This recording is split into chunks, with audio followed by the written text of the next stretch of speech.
சுத்த சச்சித்தானந்தமாக இருக்கின்ற, அனைத்துமாக இருக்கின்ற, உண்மையாக இருக்கின்ற அந்த ஒன்று மாயையிலே பிரதிபலிக்கும் போது அதற்கு கருவிகளின் அடிப்படையில் தான் ஆனந்தத்தை அனுபவிக்கின்றது அப்படின்னு பார்த்தோம்.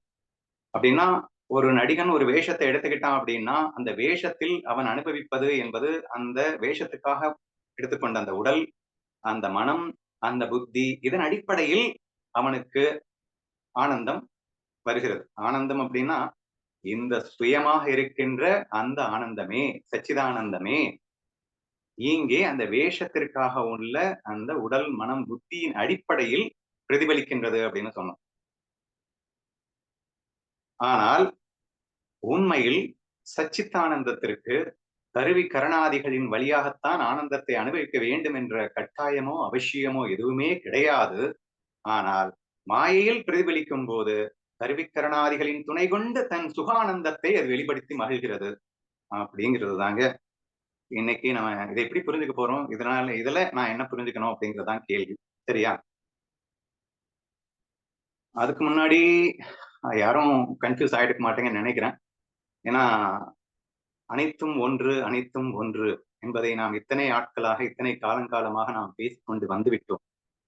ஆனால் அதுதான் உண்மை என்பது யாரும் மறுக்க முடியாது. இன்ஃபேக்ட் இந்த பிரிச்சு பார்க்கறதை விட உண்மையானது எது அப்படின்னு கேட்டீங்கன்னா, அது அனைத்தும் ஒன்றாக இருக்கின்றது அப்படிங்கிறது தான் உண்மையான ஸ்வரூபம் அப்படிங்கிறதெல்லாம் கூட பார்த்தோம். நேத்து இது விஷயமா நம்ம ரொம்ப டீட்டெயிலா எலாபரேட்டா எக்ஸ்பிளைன் பண்ணோம். இந்த 2 மெத்தட் ஏன் சொல்லப்பட்டிருக்கின்றது, இதனால ஏற்படக்கூடிய சாதக பாதகங்கள் என்ன அப்படின்னு கொஞ்ச நேரத்துக்கு முன்னாடி பூபதி நான் பேசும்போது உங்களுக்கு எல்லாருக்குமே புரிஞ்சிருக்கும் அப்படின்னு நினைக்கிறேன். ரொம்ப தெளிவாவே புரிஞ்சிட்டு இருக்கும். கண்டிப்பாக அனைத்தும் ஒன்றென்று உணர்ந்தவனுக்கு 100% அணுவை அப்படின்னு சொல்லக்கூடிய அனைத்தும் ஒன்றாக அனுபவிக்கக்கூடிய அந்த நிலைதான் பெஸ்ட். பிரிச்சு பார்க்க வேண்டிய அவசியமே இல்லை. ஏன்னா ஒன்னொன்னு புரிஞ்சிருச்சு இல்ல. ஒன்னொன்னு புரிஞ்சதுக்கு அப்புறம் எப்படியா அடிக்ஷன் வரும், எப்படியா வெறுப்பு வரும்? எல்லாமே ஒன்னா இருக்கும்போது எதுல போய் அடிக்ட் ஆகுறது, எதுல போய் வெறுக்கிறது? சோ ஒன்றென்று புரிந்தவனுக்கு கண்டிப்பாக நான் வேற மாய வேறன்னு பிரிய வேண்டிய அவசியம் இல்லை. மாயை உண்மை என்று நம்பி அதில் அடிக்ஷனும் வெறுப்பும் சிக்கி சுண்ணாம்பாயிற்றுக் கொண்டிருக்கிறவனுக்கு தான் நாம இங்க பேசிட்டு இருக்கோமே தவிர அனைத்தும் ஒன்றென்று புரிந்த மகாத்மாவுக்கு நாம் பேசவில்லை என்பதை முதற்கண் புரிந்து கொள்ள வேண்டும். அதை கண்டிப்பா புரிஞ்சிருக்கும்னு நினைக்கிறேன் நீங்க பேசும்போது. சோ இந்த புரிதலினால் ஏற்படும் நன்மை என்ன அப்படிங்கிறது தான் அந்த கேள்வி.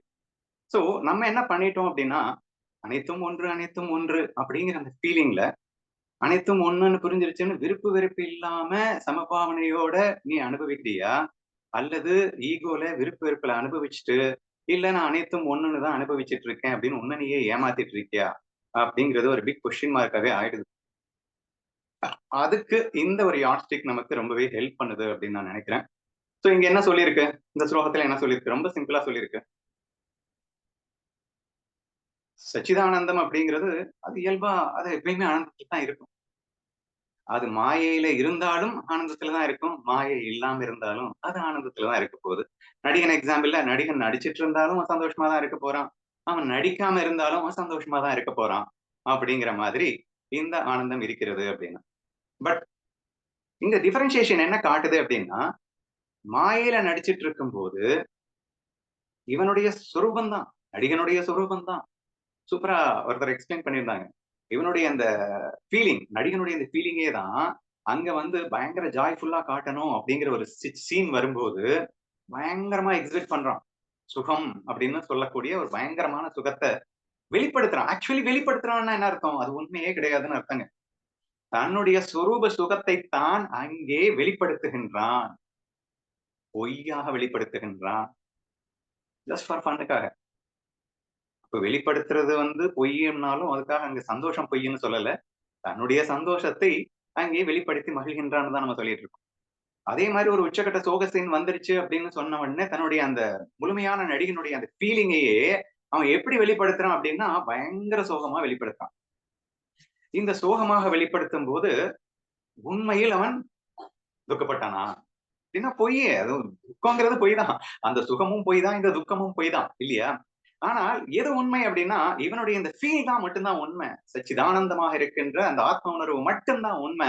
ஆனா அதுவே வேஷத்துல பட்டு பிரதிபலிக்கும் போது ஒண்ணு பயங்கர சுகமா தெரியுது, ஒண்ணு பயங்கர துக்கமாவும் தெரியுது அப்படின்னா, அவை இரண்டும் இந்த பிளஸ் ஒன்னும் சரி, இந்த மைனஸ் ஒன்னும் சரி உண்மை கிடையாது. ஆனால் இதுவே தான் அங்க தெரியுது. பார்க்கிறதுக்கு வந்து பயங்கர சுகமா தெரியுது. பயங்கர துக்கமா தெரியுது. ஆனா உண்மை என்னன்னா, இது அந்த சச்சிதானந்தம் மட்டுமே தான் இருக்கின்றது. இருக்கின்ற அந்த உணர்வு ஒரு உணர்வு தான் வெளிப்படுகிறது. என்ற ஒரு ஃபீலிங்க நம்ம வந்து பிரிச்சு காட்டுறோம். சரி பிரிச்சு காட்டுறதுல என்ன நன்மை அப்படின்னீங்கன்னா, இன்னைக்கு நம்ம எல்லாருமே வந்து எத்தனையோ சுக துக்கங்களை அனுபவிச்சுட்டே தான் இருக்கோம். இந்த சுக துக்கங்களை அனுபவிக்கும்போது, அந்த நடிகர் மாதிரி இந்த சீனுக்காக நான் என்னுடைய ஆனந்தத்த சுகமா பிரதிபலிக்கிறேனா? அல்லது நான் அழுதுட்டு இருக்கும்போது இந்த சீனுக்காக என்னுடைய சொரூபத்த நான் துக்கமா பிரதிபலிக்கின்றேனா என்று ஒரு வினா எழுப்பி பார்த்தால் நம்மை நாம் சோதித்துக் கொள்வதற்கு சூப்பர்பான ஒரு ஆயுதமாக இது கிடைக்கின்றது என்று நான் நினைக்கின்றேன். சரியா? அப்போ ஆட்டோமேட்டிக்கலா என்ன ஆகும்? நம்ம தான் full and full likes and டிஸ்லைக்ஸ்ல மாட்டிட்டு தான் அழுதுட்டு இருக்கோம். லைக்ஸ் அண்ட் டிஸ்லைக்ஸ்ல மாட்டிட்டு அழுதுட்டு இருக்கோம்னா சூழல்ல தான் சுகம் இருக்கு, விஷயத்துல சுகம் இருக்கு அப்படின்னு நம்புறவன் தான் லைக்ஸ் அண்ட் டிஸ்லைக்ஸ்ல இருக்கிறான். அப்போ ஆட்டோமேட்டிக்கலி ஒரு சுகம் வரும்போது அது சூழலினால் வருகின்ற சுகம் என்று நீ நினைத்துக் கொண்டிருப்பாயே ஆனால் இந்த விசாரம் இந்த கேள்வி உன்னை யார் என்று உணர்த்தும். அடைச்சி விடுறா நான் ஏன்டா இதுல போய் மாட்டிட்டு இருக்கேன் என்று. அப்போ ஒரு துக்கப்பட்டு கொண்டிருக்கும் போது இந்த துக்கம் உண்மையானதா அல்லது நீ வெளிப்படுத்தியதா தானாக அந்த சூழல் உனக்கு தந்ததா என்று யோசித்து பார்த்தால் உன் சுரூபத்தை நீ மறந்து விட்டாயா அல்லது உன் சுரூபத்தில் இருக்கின்றாயா என்பதை புரிந்து கொள்வாய். அல்லது ஒரு நடிகன் இருக்கிறான் அப்படின்னு சொன்னா அந்த நடிகன் தன் சொரூபத்தை இருந்திருப்பானேயானால் அவனுக்கு வர்ற உச்சகட்ட சுக சீன்ல அவனுக்கு நல்லா தெரியும் இத நான் தான்.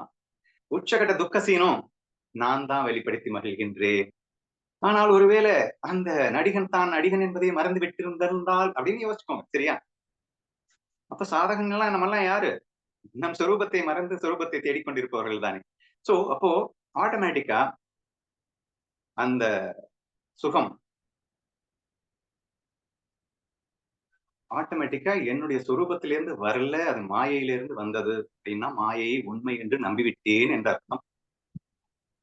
என் சொரூபத்தை மறந்த மாத்திரத்தில் நீ மாயையை உண்மை நம்பிட்டு இருக்கேன்னு அர்த்தம். சொரூபத்துல இருக்கிற வரைக்கும் மாயையா புரிஞ்சிட்டு இருக்கேன்னு அர்த்தம். அவ்வளவு ஈஸிங்க. சரியா? சோ தேர்ஃபோர் இந்த ஒரு விசாரம் என்பது என்னை நான் அந்த இடத்தில் பரிசோதித்துக் கொள்வதற்கு மிகப்பெரிய அளவிலே உதவிகரமாக இருக்கின்றது. அப்போ ஒரு சுகத்திலேயும் துக்கத்திலேயும் நான் வந்து இருக்கும்போது இங்க நம்ம இன்னும் ஒரு விஷயம் இது என்னுடைய விசாரம் இந்த கேள்வி மூலியமாக என்னை நான் சோதித்துக் கொள்கிறேன் நான் உண்மையிலேயே அடிக்ஷன்ல இருக்கேனா இல்லையா அப்படின்றது தெரிஞ்சுக்கிறதுக்காக அப்படின்னு சொன்னேன். இன்னொரு விஷயம் என்னன்னா importance where to give an importance அப்படின்னு சொன்னோம். சச்சிதானந்தம் மாயா அப்கோர்ஸ் ரெண்டு ஒண்ணுதான், ரெண்டையும் பிரிக்கவே முடியாது, ரெண்டு ஒண்ணுதான், யார் இல்லைன்னு சொன்னது. ஆனா நான் என்ன சொன்னேன் அப்படின்னா try to give more importance for your Swarupa rather than for Maya அப்படின்னு நான் சொன்னது வாஸ்தவம் தான். யாருக்கு சொல்றோம்? லைக்ஸ் அண்ட் டிஸ்லைக்ஸ்ல சிக்கிட்டு இருக்கிறவங்களுக்கு சாதகனுக்கு இது சொல்ல வேண்டிய அவசியம் இருக்குங்க. ரெண்டும் ஒண்ணு புகுந்தாடு அப்படின்றது அட்வான்ஸ்டு சாதகனுக்கு சொல்லலாம். அது சொல்ல வேண்டிய அவசியமே இல்லை. அவன் வந்து அந்த ரேஞ்சுக்கு போயிட்டான். அனைத்தும் ஒன்றென்று புரிந்து கொண்டு விட்டால் இது பிரிக்க வேண்டிய அவசியம் இருக்குன்னு அவனே கேள்வி கேட்டுருவான். பிரிக்கிறதே லூசுத்தனமா தான் தெரியும் அவனுக்கு. சரியா? பட் சாதகனாக இருக்கும்போது லைக்ஸ் அண்ட் டிஸ்லைக்ஸ்ல இருக்கும்போது நான் என்னுடைய சொரூப சுகத்தை பற்றி தெரிந்து கொள்ள வேண்டாமா? அப்போ ஒண்ணும் இல்லைங்க. நான் நடிச்சிட்டு இருக்கேன். பிச்சைக்காரனே ஆயிட்டேன் நான். சரியா?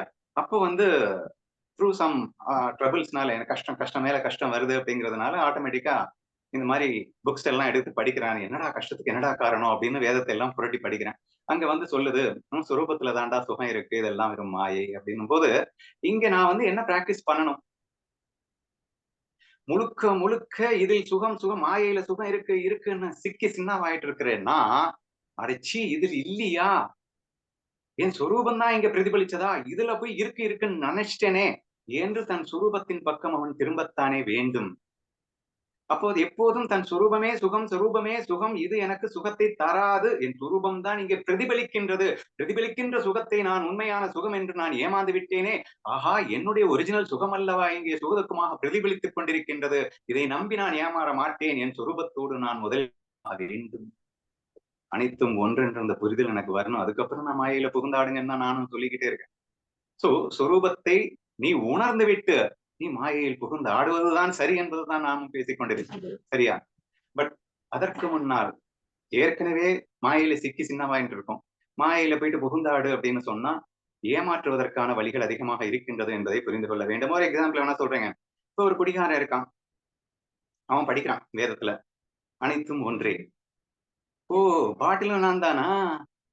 அப்ப குடிக்கிறதும் நான் தானா?